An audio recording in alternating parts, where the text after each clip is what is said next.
welcome back to another video of Tech Basics. Today in this video we are going to learn how to log into Bootbarn credit card. First step is to open your browser.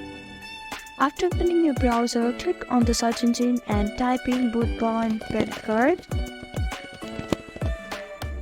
Now scroll down a little bit until you see this logo. Click on it.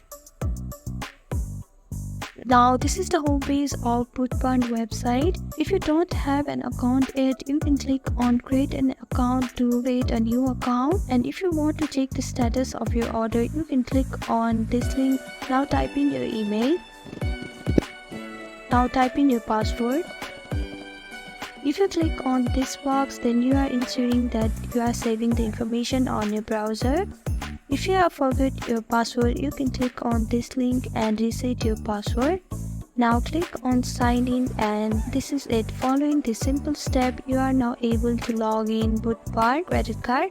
Thank you for watching this video. I hope this video was helpful to you.